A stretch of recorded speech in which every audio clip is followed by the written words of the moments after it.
Նոյանտապանում հյուրընկալել եմ հիմնադիր զավակներ նախաձեռնության համահեղինակ հանրային գործիչ Հայկ Մանասյանին, պարոն Մանասյան, շնորհակալ եմ հրավերն ընդունելու համար։ Ես էլ եմ շնորհակալ հրավիրելու համար։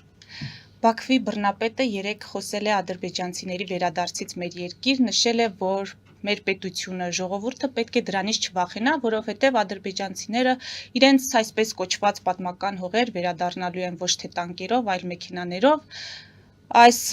իր հայտարարությունը հիմնավորելու համար հղում է արելցարական քարտեզներին, նշելով, որ Հայաստանի բնակավայրերը բոլորը ունեն ադրբեջանական անվանում եւ դրանք իրենց պատմական հողերն են։ Հիմա Հայաստանի վարչապետն այսօր առիթ է ունեցել այս հայտարարություններին անդրադառնալու, նշել է, որ ակնարկները լեգիտիմ չեն, որ պետք է հստակ անցյալը տարանջատվի ապագայից, որ եթե քարտեզներին հղում անելով շարժվեն երկրների առաջնորդները, ապա շատերը առիթ կունենա նման հայտարարություններ անելու, այդ թվում հայերը։ Ըստ Փաշինյանի Ադրբեջանի հետ կոնֆլիկտը քաղաքական առումով ավարտված է, բայց սոցիալ-հոգեբանական մակարդակում ոչ։ Ձեր դիտարկումները եւ ընդհանուր Ալիևի հայտարարությունների հետ կապված եւ մեր ղեկավարի պատասխանը որքանով է համարժեք Բաքվի բռնապետի հայտարարություններին։ Ինչի Բաքվի բռնապետ, ոչ Երևանի բռնապետ։ Այդ ինչի մեր ղեկավարը բռնապետ չի,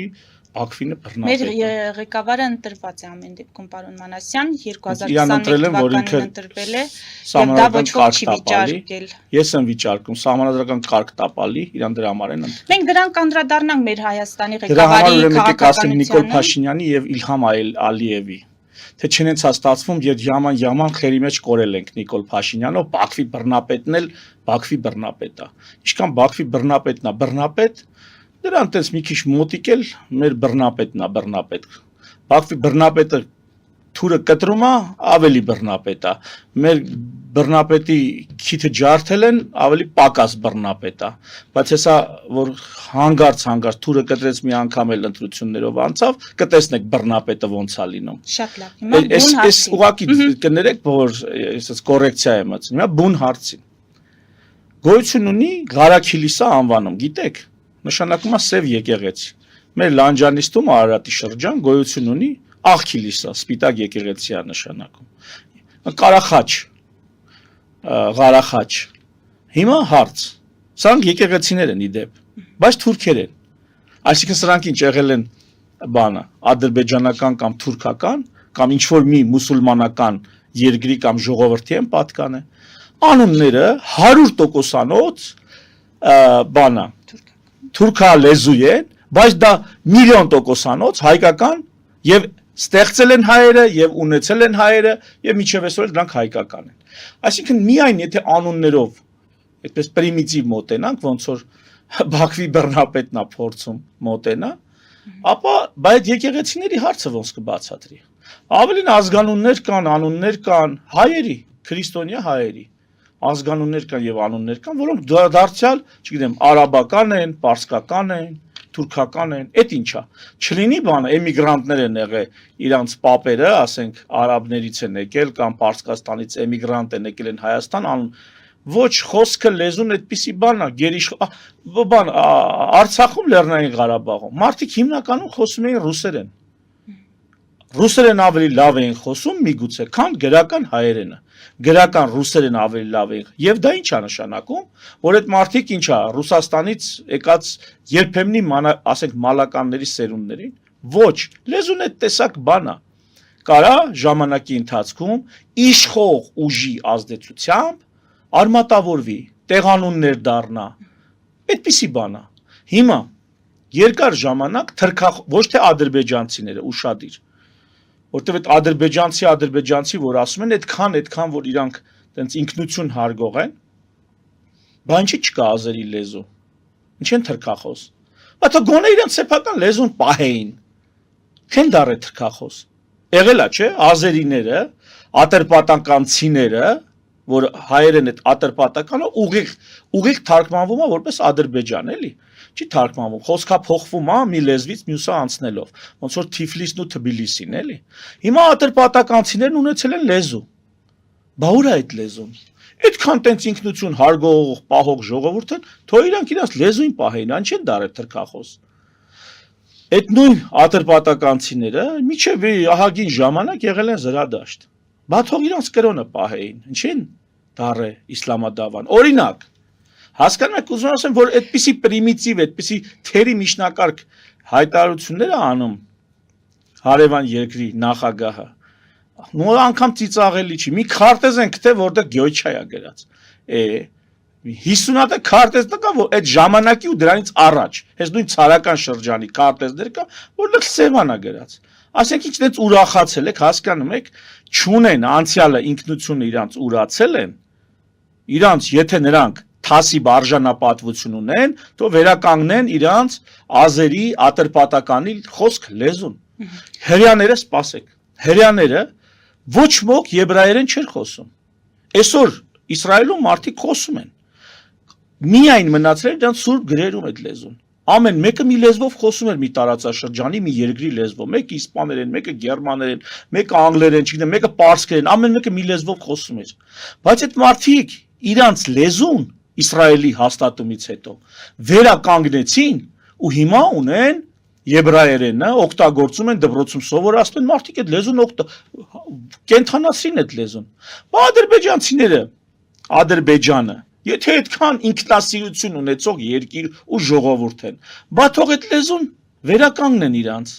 մայրենի լեզուն։ Ինչի են թուրքեր, իրանք երիքի թուրքերեն են խոսում։ Մի հատ գլուխ են գովում, որ տարածաշրջանում տեղանունները եղել են թուրքերեն։ Գետինը մտնեք, ավելի վատ ձեր համար, որ դուք դերիք չի ձեր լեզուն չի թուրքերենը։ Հա, եթե իրանք կհամարեն, որ իրանք թուրք են, թող մի հատ իրանց հայլու մեջ նայեն ու նայեն ուզբեկներին, չգիտեմ, թուրքական ուրիշ ժողովուրդներ, թուրքմեններին, հա, որոնք իրենց դիմագծերով ակնհայտ էր, որ միջինասիական, թուրքական կամ մոնղոլական, չգիտեմ, իրանք որ գծի մեջ են ավելի լավ պատկերացնում։ Այստեղ ակնհայտ, այսինքն իրանք դեմքով կոպիտ ասած, որ չնեղացնեմ, կովկասցի են, կամ որ նեղացնեմ, то հենց էլ հայի դիմագծեր ունեն։ Հիմա փոխանակ գետինը մտնեն, որ ոչ լեզու են պահե, ոչ կրոն են պահե, իրանց Տատերին բռնաբարողների լեզուն սարքել են իրանց համար մայրենի լեզու, իրանց պապերին մորթողների ինքնությունը սարքել են իրանց համար ազգային ինքնություն, պետական ինքնություն։ Այս ամեն ինչ արել են, հələ մեր վրա էլ մատ են թափ տալի, բան են բացատրում, թե գիտեք մենք պատմություն ունենք։ Իսկ հիմա եթե ավելի մեր օրերի ու քաղաքական գնահատական, սա իմ պատասխանը որպես Հայկ Մանասյան, պարոն Մանասյան, իմ սրտից պատասխան։ Հələ սա երկար խոսակցություն։ Ու ինձ հետաքրքիր է մեր վարչապետը կարող էր այդպիսի պատասխան տալ։ Մեր վարչապետը քան խելք ունի, որ այդքան հասկանա, մի հատ էլ հələ բանկա ահագին բան էլ չեմ ասել։ Իրոք չեմ ասել։ Ես դες մտեմ բժշկական, գենետիկական քննություններ են արվել եւ այլ, ես այդ կողմի վրա հիմա չեմ տարածվի։ Հիմա կամ քաղաքական բլոկի։ Ալիև ինչ արի, ընդամենը անոնսավորելա իրական Հայաստանի եւ անկախ բանը խաղաղության դարաշրջանի այդ Նիկոլ Փաշինյանյան թեզը։ Ուրիշ բան ասե Ալիևը։ Ինչ ասե։ Ասել է խաղաղության դարաշրջանա, այլ տանգերով չեն գնալու, մենք հարևաններ ենք արդեն, մենք ընդ տուն ունենք, տեղ ունենք, մենք ընդդեղից փախստակ ենք։ Նիկոլ Փաշինյանի իրական Հայաստան եւ խաղաղության դարաշրջան թեզերը Ալիևը անոնսավորել է իր ժողովրդի համար։ Ինքը էս ինչ ասել է, օթից բաներ չի ասել։ Ինչի Նիկոլ Փաշինյանն ինչ է ասում հիմա։ Ասում անգեր ջան, մոռացեք այդ անցյալը, այդ ատրպատականերենը, այդ հայերենը, այդ հայու ինքնությունը, սա մոռացեք չէ։ Պատմական չկա։ Ալիևն ասում է ճիշտ ես ասում, Կարդաշ, չկա, չէ պատմական, հա։ Դե լսի մի երկու բան ասեմ, սովորի էլի։ Մենք սենց ենք դիտարկում։ Մեր ժողովուրդը սենց է դիտարկում։ Էս է մի հատ քարտեզ բազմաթիվ քարտեզների միջից իրանց համար հարմար, որ միտեղ գտել են գյոյչայա դրած։ Վերելու են Սևանի արևելյան ափնել ասում է։ Մենք պետք է գանք վերաբնակեցնենք, որտեղ դա մենք ենք ապրե։ Սևանին իրանք այստեղից գյոյչայ կասեն, Նիկոլը ստեղից կասի Սևան, հետո անկախության դարաշրջանի թու խաղաղության դարաշրջանի այդ կոնցեպտի մեջ կասեն մենք հարևաններ ենք։ Նրանք ասում են գյոյչա, սա էլ ասում է բան, Սևան։ Ու այտենց բազմակարծություն, մզկիթներ կգան կկառուցեն, իսկ հայ առաքելական եկեղեցին դա ինչ է։ Դա սրբերի, դա մատաղացուների, դա խաչելության գնացող բաների կրոնա, ժողովրդի կրոնա։ Ահա, այն մարդիկ կգանք ասեն մենք էլ կրոնի ազատությունա, չէ, սահմանադրությամբ։ Հա, առաքելական եկեղեցին ինչ որ արտոնություն ունի, Նիկոլը փորձում է նոր սահմանադրություն գրի, որտեղ այդ արտոնությունները ջնջելու է։ Հիմա լավ, ինքեր է տանոսավորում։ Կանդրադառնանք դրան։ Մի խոսքով այնիշ Նիկոլ Փաշինյանն է այստեղ ասում, Ալիևն էլ այնտեղ ասում։ Հələ մի հատ էլ օգնել է Նիկոլին, գիտեք ինչու՞ մա օգնել։ Հիմա տես ինչ ալնելու։ Նիկոլն ասելու եկեք էլ Արարատ չասենք, Ագրիդագա, եթե չեմ սխալվում, կոչվում թուրք Արարատ լեռը Մասիսը։ Ագրիդագա դե ասում է, հեսա ասելու է, լսեք։ Եթե չեք ուզում, որ Սևանին գյոյ չասեն, մենք էլ պետք է Մասիսին Արարատին Ագրիդագա ասենք։ Իրանց տարածքում անուն իրանք են որոշում։ Կտեսնեք հեսա։ Մի հատ էլ Նիկոլին թազա թեմա է տվել։ Իրական Հայաստանի խաղաղության դարաշրջանի կոնցեպտում։ Այդ իրանց կեղծ կամ ոչ կեղծ կարդաշական կոնցեպտում։ Ասելու է վերջ, դուք ինչքան կասեք Արարատ Մասիս, քարտեզի վրա խո գրած է Ագրիդակ, այնքան մենք էլ կասենք Գյոյչա։ Դե դենա ինչ պետք է անես։ Հասկացաք լեկտիության աստիճանը, բայց ասում է գողը որ տնտանից է լինում, եզը երթիկից են հանում։ Հիմա լավ, Փաշինյանը եթե դեմ չի այդ ամենին, մենք ենք դեմ որպես Հայաստանի Հանրապետության քաղաքացիներ ու պետք է էլի գանք ու հասկանանք ինչ կարող ենք անել այս իրավիճակում։ Ընտրություններն են միակ ելքը, պարոն Մանասյան, մինչև մյուս ներքաղաքական հարցերին կանդրադառնանք։ Դե ոչ թե միակ ելքը, այլ առաջի քայլը ընտրություններն են։ Առաջին քայլը սահմանադրական, օրինական, մարդասիրական իրար հանդուրժելու ֆոնին, առանց իրար միս ուտելու, առաջի քայլը ընտրություններն են։ Եվ ընտրություններում ժողովրդի ազգի էական հատվածը պիտի իր ասելիքը ասի։ Նիկոլ Փաշինյանն ունի որոշակի զանգված, որոնք ինչ էլ լինի, երկինք երկիր անցնի, գնալու են Նիկոլ ընտրեն։ Այդ պես է։ Հիմա եթե բոլորդ նստեք տունը, հարգելի հայրենակիցներ, այսպես ներվայնանալու եք, որ արտագաղթեք էլ չեք պրծնելու, ընդեղից եք ներվայնանալու, ձեր սփյուռքում ապրող բարեկամներին խոսացրեք, իրանք ձեզ կասեն, նրանք ընդ են ներվերից բուժում, դուք ստե ներվերը չեք բուժում, շարունակում եք վատանալ, երկուսն էլ, տեսնելով ինչա տեղի ունենում, Նիկոլ Փաշինյանը իր որոշակի ընտրազանգվածով, դա կազմում է մոտավորապես 25% է, լավագույն ցուցանիշներով, այսինքն այն 21 թվականի դրությամբ դա 25% էր, ընտրողների 25%-ը գնում ընտրում են Նիկոլ եւ ընտրողների կեսը, քանի որ չեն մասնակցում ընտրություններին, այդ 25%-ը դառնում է 50% էլի։ Կրկնապատիկ ավելանում է։ Ինչի որտեւ այն մյուս կեսը չգնաց քվեն կորավ, իրա քվեն կորավ։ Հիմա առաջի քայլ ընտրություններ են։ Եթե ընտրությունները կեղծվեն, ապականվեն, վարչական ռեսուրսով, հովանավորչությամբ եւ այլն, արդեն հաջորդ քայլը կլինի այս կառավարությանը լուծարելը եւ նոր կառավարություն ձևավորելը։ Պարոն Մանասյան, չակնկալել, որ ընտրվելուց հետո Հայաստանի իշխանությունները կփորձեն ավելի իրատես լինել եւ հակազդել ադրբեջանական այս նարատիվներին։ Հիմա կարծիք կա, մեկնաբանություն կա, երբ փորձում են վերլուծել Հայաստանի ղեկավարության դիրքորոշումը, ասում են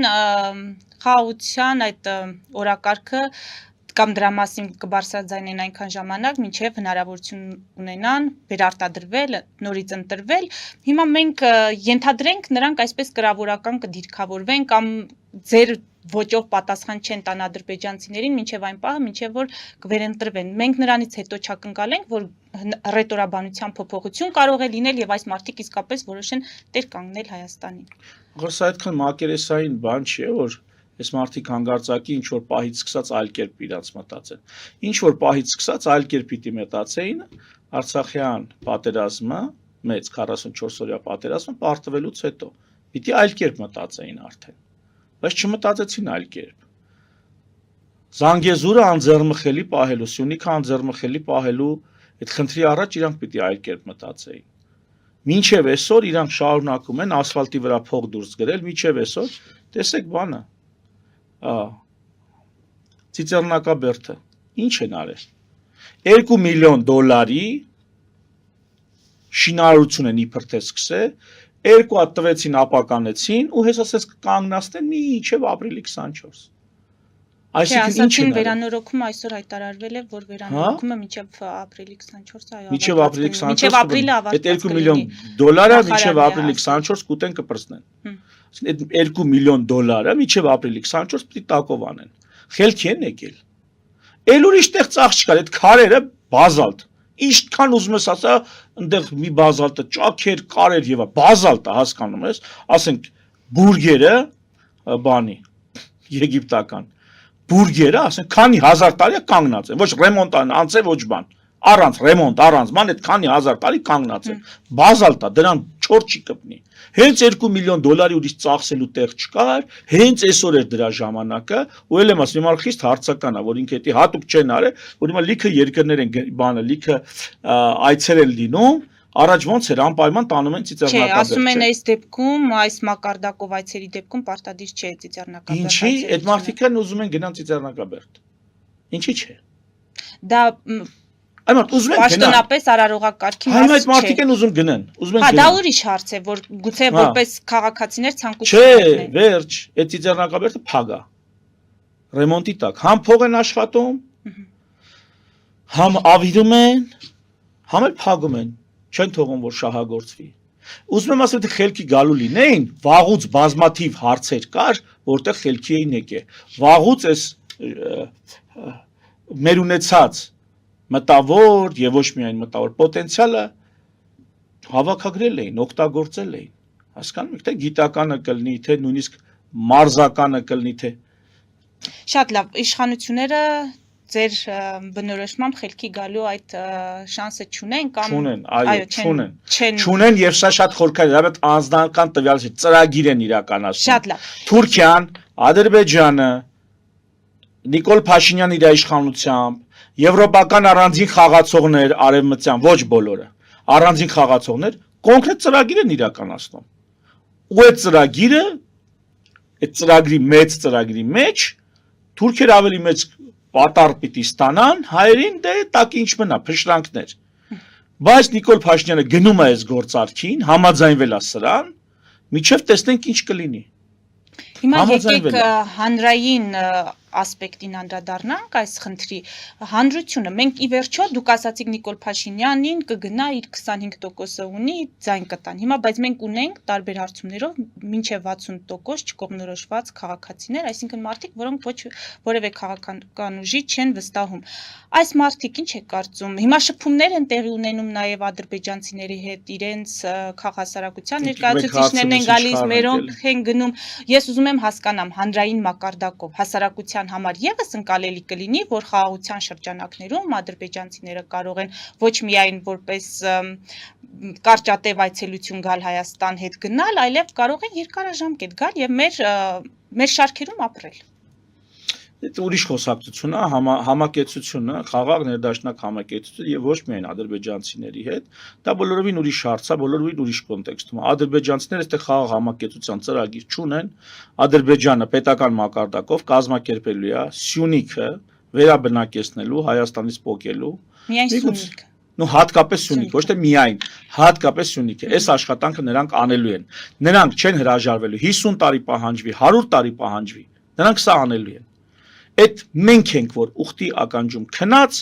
ասում ենք, հեսա վերջ խաղաղության դարաշրջան, եկել է իրական Հայաստան, կեցե իրական Հայաստան։ Դե իմ հարցը հենց դրա մասին է, մեր հանրության Հիմա գնացինք մեր հանրությանը։ Ես լեմ չէ հանրության ներկայացուցիչ։ Ես ոչ թե այստեղ ու չկողմնորոշված են, այլ пассив են։ Սա տարբեր բաներ է, այսինքն ոչ թե իրանք ասում են չգիտեմ ում ընտրեմ, ենթադրեն Քոչարյանին թե Նիկոլին, ասում են ոչ նրան եմ ուզում, ոչ նրան։ Հասկանում եք, կոպիտ ասած։ Հիմա Կարամ Քոչարյանի անունը չտամ, չգիտեմ, Ծառուկյանի անունը տամ, չգիտեմ, դա էական չի։ Կամ Նիկոլի Արամ Սարգսյանի միջև էս օրինակը բերեմ։ Նրանք ոչ թե ասում են մենք օրինակ Արամ Սարգսյանի Նիկոլի մեջ չենք կողմնորոշում, ոչ նրան ենք ուզում, ոչ նրան։ Մի հոգի էլ ես եմ եղել այդպիսի վիճակում։ Ինչ եմ ասում ես, ասում եմ մի րոպե։ Ես իմ տեխնատությունն եմ առաջարկում։ Ես մտնում եմ քաղաքականություն, ոչ նրան, հա։ Արի դու քո տեխնատությունը դիր, այ ընկեր։ Ոչ նրան, չէ, ահա, արի տեխնատությունը դիր։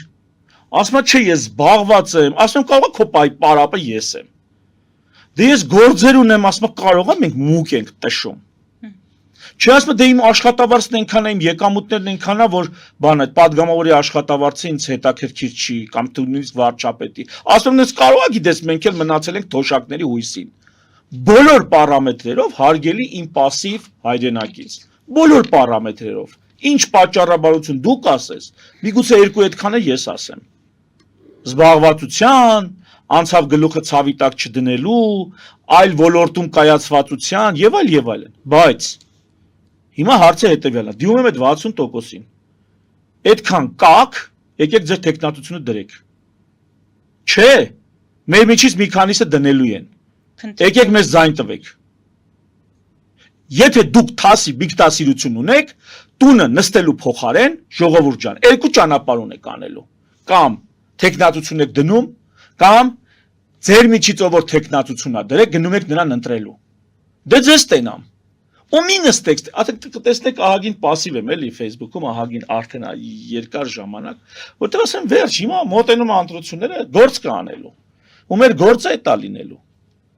Մենք այն չի է նիկոլական բանը գազելիցի շատ падավատ նստած ժողովուրդը չենք էլի։ Իրոք լուրջ վերկացեք, հետաքրքրվեք, մի քանի տեղ հարցրեք այ մարդ։ Լուրջ զբաղված, կայացած ամեն տեսակ հետաքրքրությունով, հոբիով, ամեն ինչով, փառք Աստծո։ Բայց հիմա մտածում ենք ընկեր ո՞նց ենք անում։ Կամ եղած տեխնատուների մեջ մեկն ու մեկին ձայն ենք տալի։ Տարբերակ երկրորդ չենք գնում ընդհանրապես ընտրության, չենք մասնակցում։ Կամ ինքներս ենք մեր տեխնատությունը դնում, ինքներս ենք առաջարկում նոր նախագիծ, նոր ծրագիր։ Ոչ թե ուղակի Նիկոլն անում է, մենք ասում ենք փիսա, չէ, ես վաղուց չեմ էլ ասում Նիկոլը սեստենց ինչ անում է, արդեն գնահատականը ստանում է բազմաթիվ կողմից։ Ռեալ առաջարկով ենք եկել։ Նոր սկզբունքներ, նոր սահմանադրություն, կառավարման նոր համակարգ, արդյունավետության մի այլ կարգի բարձրացում, ոչ թե ստենդեղ հազար ներողություն զավոդ բացելով։ Իդե պետությունը զավոդ բացելով չի, եթե սովետական միության մասին չես խոսում։ Նույնիսկ Չինաստանը զավոդ չի բացում, այ ընկերներ։ Ով որ գործարանը բացում, այս մեր ձևովին են բարևներ ուղարկում։ Ով բացում է գործարանը, նա կարա ամենաշատը աջակցի կամ խանգարի ինչ որ չափով։ Էդ էլ է հարցեր։ Այս բիզնես էլ չի, ժողովուրդ քաղաքականությունը բիզնես չի, դա տնտեսական ինչ որ գործունեություն չի։ Դա կորպորացիա չի պետությունը, քաղաքականությունը եւ քաղաքական քայլերը դրանք լրիվ ուրիշ բաներ են։ Ու այդ ուրիշ բաների մեջ մտնում է էլի հիմքը, քո հասարակարգը, իրավակարգը, պետական կարգը սահմանադրությունով, կառավարման համակարգը սահմանադրությունով։ Քո օրենքները եւ դրանց ինչով ինչքանով է հետեւողական լինելու այդ օրենքների պահպանումը։ Այս ժողովրդին ոնց է համոզելու, որ քաղաքական դառնա, ոչ թե ավելի խորը վերածվի հազար ներողություն նախրային վիճակի։ Մարդկանց չեն ուզում, որ մարդիկ քաղաքական լինեն։ Չեն ուզում, իսկ քաղաքական ինչա։ Ընտրել, ընտրվել, տեխնատություն ներկայացնել։ Քաղաքական ակտիվություն, կազմակերպություններ, միտինգներ, կուսակցություններ եւ այլն, թափանցիկ եւ հաշվետվողական իշխանավարում պահանջել, բռնակալության դեմ ապստամբել, կեղեքման դեմ ապստամբել։ Էսա քաղաքական իրավունքներն ու քաղաքական մարդը, քաղաքական ազգը սա է։ Սա եթե չեք անում, ես մի օրինակ բերեմ, այս օրինակը շատ եմ բերել, ու դեռ շատ եմ բերելու։ Հինդուիզմում կովը սուրբ է։ Խերի մեջ կորած է այդ կովը։ Ոչ մորթում են հինդուիզմում։ Կերակրում են, չեն նեղացնում, ամենաշատը կթեն, էդ էլ մի բան օգուտ է, էլի կրծքերից լարվածությունը դուրս է գալի։ Հիմա ժողովուրդ դες դուր է գալի, կովի պես, հինդուիզմի սուրբ կովի պես ապրեք։ Այդ գագաթնակետն է ձեր երազանքների պատկերացումների։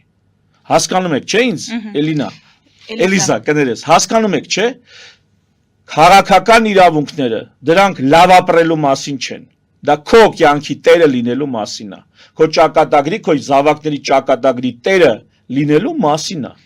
Շատ լավ, պարոն Մանասյան, հիմա ներքաղաքական այս վերջին զարգացումներին անդրադառնալով, ինձ հետաքրքիր է դուք նաև որպես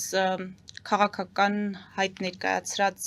անձնավորություն, որպես քաղաքացի նախ եւ առաջ, խնդիրներ տեսնում եք եկեղեցու հոգեվորականության շրջանում, թե ոչ։ Մենք փաստացի ունենք ոչ միայն պետական այրեր հոգեվորականություն արճակատում խնդիրներ, մենք ունենք նաև այդ խնդիրները հոգեվորականների ներսում, թե վարքագծի, թե հոգևոր հոր կերպարի հետ կապված, եթե խնդիրներ տեսնում եք, ապա լուծումներն ինչպես եք տեսնում։ Ենթադրենք Նիկոլ Փաշինյանի փոխարեն դուք եք իշխանություն ձեր թիմով, ինչպես եք պատկերացնում լուծումները եւ այս պահին արկա իրավիճակը ունի հանգուցալուծում թե չէ, ինչու չեն կարողանում ավելի անաղմուկ, ավելի հարգանքով միմյանց զիջելով լուծել այս հարցերը, որոնք կան։ Նախ ոչ թե չեն կարողանում, չեն ուզում։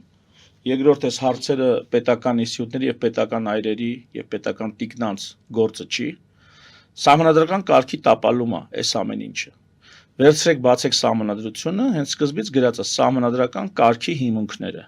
Այդ սահմանադրական կարգի հիմունքներում գրած է եկեղեցու մասին, գրած է անկախության մասին եկեղեցի պետություն։ Այդ սահմանադրական կարգի հիմունքներում նշված է, որ պաշտոնյաները, պաշտոնատար անձինք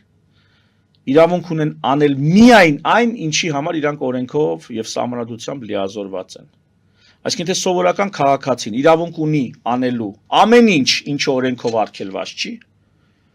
պետական այրը իրավունք ունի անել միայն այն, ինչ օրենքով իրան թույլ է տրված։ Պատկերացրեցիք, չէ՞ տարբերությունը։ Հիմա ասել, որ ես գիտես ինչ, առավոտը պետական այրը Միրիկունը սովորական քաղաքացի, սա արդեն իսկ սահմանադրական կարգը էշի տեղ դնել է, ձեռ առնել է ինք զինքը եւ քաղաքացիներին։ Ես իրավունք ունեմ անել այն ամենը, ինչ օրենքով արգելված չի, բայց որը ես դառա պետական պաշտոնյա, դրա համար դուք ասեցիք, այս հարցերը ոնց ենք լուծելու։ Իսկ պետական պաշտոնյան ում շունն է, որ այս հարցերի մեջ քիթը խոթի։ Ո՞վ է նա։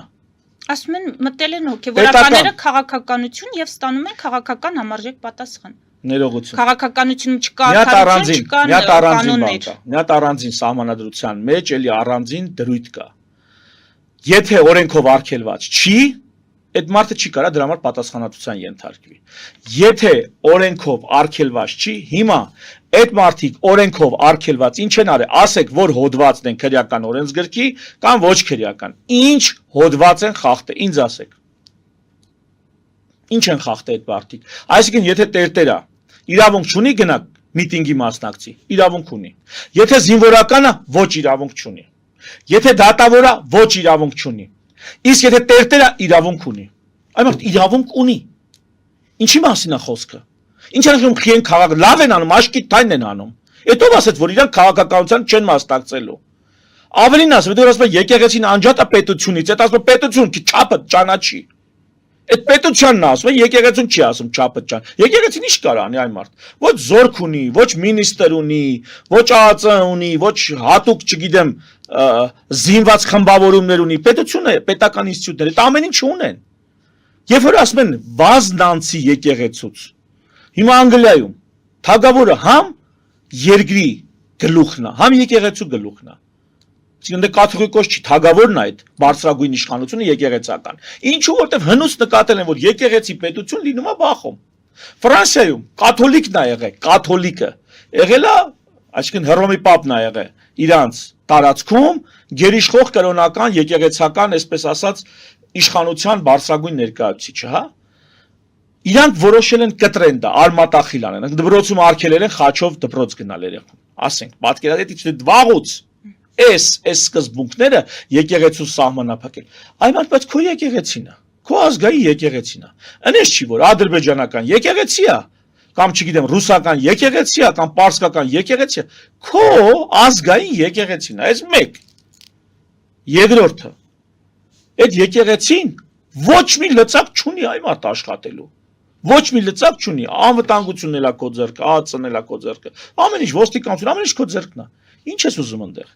Կուսակրություն պահել չի պահել, քո ինչ գործն է։ Վաղը կարող է գաս մտես մարդկանց տները, ասես տենամ բանը, կուսությունը պահել են միջև ամուսնալը թե չէ։ Քո ինչ գործն է, դու ում շունն ես։ Հենց սենց։ Ուրիշ ձևակերպում չարժի տալ ստեղ։ Դուք ով եք միջամտում եք, սահմանադրություն կարտացեք, այ ընկեր։ Լավ, միջամտում եք, հարց չկա։ Ճտերն աշնանն են հաշվում։ Ճտերն աշնան են հաշվում, տեսնեմ քանի հոգի ու ոնց են մարսելու այսօրվա արարքները։ Սա սահմանադրական կարգի տապալումը, բացեք սահմանադրական կարգի հիմունքները սահմանադրության մեջ եւ կարդացեք ինչի մասին է, ինչեր չի կարելի անել։ Ու կտեսնեք այսօրվա գործողությունները ոնց է մտնում դրա տակ։ Եթե հնարավոր է կարճ ասացեք ինչու է տապալում սահմանադրական կարգի իշխանությունը եւ երկրորդը մտնում է եկեղեցի։ Հասկացանք, իշխանության թևերի բաժանում գոյություն ունի։ Այստեղ թևերը խառնելա իրար ազգային ժողովով, դատականով, հավաքելա բոլորը միտեղ, որ էլի սահմանադրական բանը, սահմանական կարգի խախտում է, մտնում է հասարակական կյանքի մեջ, արգելում է կրոնական ազատությունը, արգելում է հասարակական կազմակերպության գործունեությունը, ոնց ասեմ, միջամտումը աճ ու ձախ միջամտումը, որ չի կարելի։ Եթե մեր ժողովուրդը պետականորեն հասուն լիներ, իրավականորեն, իրավագիտակցությամբ հասուն, սենց բաները, գիտես ասել, մի օր Եվրոպայում սենց մի պետություն սենց իրան պահի, մի վարչապետ իրան սենց պահի, նա մի ժամ չի ձգի, մի ժամ։ Շատ լավ, իսկ իմ հարցի երկրորդ բաղադրիչը, դուք խնդիրներ տեսնում եք հոգեվորականների շրջանում, նրանց կերպարի, վարքագծի հետ կապված եւ արդյոք շատերն են պնդում, որ այո, ներսում կա բարեփոխումների գնալու անհրաժեշտություն, եթե դուք եք այդ անհրաժեշտությունը տեսնում, հասկանանք ինչու չի գնում եկեղեցին, դրանով ամփոփենք հնարավորինս։ Այսինքն երբ ես կլինեմ իշխանություն, կամ եթե ես կլինեմ իշխանություն, ես ինձ թույլ չեմ տա խառնվելու այս ամեն ինչի, որովհետև սա ինձ չի վերաբերվում։ Ես որպես իշխանավոր, որպես պետական այր, կրկնում եմ, ում շունն եմ, որ կարողանամ սենց բաների մեջ միջամտել։ Եվ եթե ես չեմ, մեկ ուրիշն այլի նույնն է։ Հիմա եթե վերցնենք որպես հանրային գործիչ, ոչ պետական, որպես քաղաքացի, ահռելի խնդիրներ կան յուրաքանչյուր համակարգում, յուրաքանչյուր ինստիտուտում մեր երկրի, լրատվությունից, առողջապահություն բժշկությունից, ամենուր այտենց տեղ չկա, որտեղ էականորեն խորքային խնդիրներ չլինեն։ Էլ ավելի դրանք սուր են փակ համակարգերում, ինչպիսին է եկեղեցին, ինչպիսին է բանակը, ինչպիսին էր միջև վերջերս բժշկական համակարգը, որ էլի փակ համակարգ է։ Մենք մերոնց դրսում, մենք մեր կեղտոտ լվացքը դրսում չենք լվանում, կամ դրսում չենք փռում, հասկացաք, այդ մնում է ներսում, այս փակ համակարգերը ավելի վտանգավոր են այդ առումով, որ այնտեղ այլանդակություն ավելի խորը կարա թափանցի։ Հիմա կամաց, բայց այս ամեն ինչը բացվում է, հա, եւ ի շնորհիվ էլի այն բժիշկները, ովքեր օրինակ TikTok-ում վեր են կենում, ինչ որ մի հատ ինքը շատ լավ բժիշկ է, օրինակ Անդրոնիսի մասին ինձ թվում է բոլորը ճանաչում են։ Անդրոնիսը TikTok-ում կամ չգիտեմ, այնց ռիլզեր կարա տենց կես կատակ, կես լուրջ բան, բայց ինքը լուրջ բժիշկ է։ Ու սա արդեն թոթափում է այդ բանը, էլի պաշտոնականությունը, այդ չգիտեմ, այդ մի խոսքով ամեն ինչը այսպես հալվում է սառույցը եւ ահագին բաներ բաց սկսում են խոսել, քննարկել եւ այլ։ Հիմա դառնանք եկեղեցուն, լուրջ խնդիրներ կան։ Նախ, ես այն վաղուց եմ ասել, մեզ այսօր կրոնափոխ են անում հայ առաքելական եկեղեցին, հայ ազգային եկեղեցին, այսօր էլ փոփոխության են ենթարկում։ Օրինակ, խորանների արևելյան կողմի պատուհանները, որոնք խորան լուսո է մեր խորանը, որտեղ լույսը, որպես Աստծո լույսի լուսավորության նշան, պիտի ինգնի խորանը, տեսեք եկեղեցիներ կա, եկեղեցիների մեծ մասում, եթե լեռներում չեն, սրբապատկերներով փակած են այդ խորանները, օրինակ եմ ասում, սրբապատկերներով փակած են, եկեղեցիներ կան, որոնք ընդհանրապես, օրինակ Մայր տաճարը, շինություն է կառուցած պատուհանի դիմաց եւ արևելքից լույս չի ընկնում ընդհանրապես խորան, դա խավարի խորան է, հենց Էշմիածնի Մայր տաճարը, գնացեք, դա խավարի խորան է, դա լուսո խորան չի, հասկանում եք, բանն է, թանգարանն է սարքած, ցարական Ռուսաստանի ժամանակով է այդ շինությունը լրացիչ ավելացել, մեկը խելքի գլխին չի եղել, որ ասի, այ մարդ, այս ինչ եք անում, նույնիսկ եթե չեմ սխալվում, Օշականի եկեղեցին է, եթե չեմ սխալվում, Օշականի եկեղեցին զանգակատուն են կառուցել արևելյան կողմից ու փակել են պատուհան, հիմա սենց էսի դավանաբանա ինձ համար, սա դավանաբանական լուրջ հարցեր են, շատ լուրջ, իմ ազգային եկեղեցին ազգային է սրանով, այսպես խնդիրներ կան, կուսակրոնությունը կհանեի ընդհանրապես, կամավոր, ուզում է թող կուսակրոն լինի, ուզում է թող չլինի, էլի վերադառնամ սահմանադրությանը, ասում է ընտանիքը պետության հատուկ պաշտպանության ներքո է, ընտանիքը, եթե նույնիսկ կաթողիկոսը, այ մարդ, ընտանիք ունի, հիմա հարց, սահմանադրության այդ դրույթը տարածվում է կաթողիկոսի ընտանիքի վրա, թե չէ, տարածվում է, թե չէ, այսինքն եթե եկեղեցին որոշեր կաթողիկոսին հալածել, նեղացներ, ես չեմ ասում բանը, հրաժարական պահանջեր, հա, եթե եկեղեցին փորձեր կաթողիկոսին հալածել ընտանիք ունենալու համար, պետությունը պիտի գար ըստ սահմանադրության, ասել էլ մի րոպե, այ մարդ, ընտանիքը, այդ բարձրագույն արժեք է մեր երկրում, մեր պետությունում, դուք իրավունք չունեք կաթողիկոսի ընտանիքը նեղացնել կամ կաթողիկոսին նեղացնել ընտանիքի համար, բարձրեք սահմանադրությունը կարդացեք ժողովուրդ ջան, այս ապիկարները փոխանակ Սա անեն, հակառակ գնացել գրոհում են այդ մարդու վրա, ասում են դու ի ընտանիք ունես։ Հիմա անցնենք Ավարտենք կուսակրոնությունը ես Կարճ։ կհանեի, կուսակրոնությունը ես կհանեի, ու էլի բազմաթիվ փոփոխություններ կանեի, եթե ինձանով լիներ, բայց ոչ մի դեպքում որպես պետական այր, պետական մանդատ ստացած մարդ, ես թույլ չէի տա քիթս խոթեի այս կամ այն ոչ պետական ինստիտուտի կամ ոչ իմ լիազորությունների տակ եղած ինստիտուտի գործերի մեջ։ Շնորհակալ եմ։ Ես եմ շնորհակալ։ Մեծ դիտողներին հիշեցնեմ, որ զրուցում էի հիմնադիր Զավակներ նախաձեռնության համահեղինակ հանրային գործիչ Հայկ Մանասյանի հետ։ Մեր ուղիղ եթերները կարող եք դիտել Patreon-ում, նաև այդ հարթակում աջակցել մեզ էկրանին երևացող QR կոդով։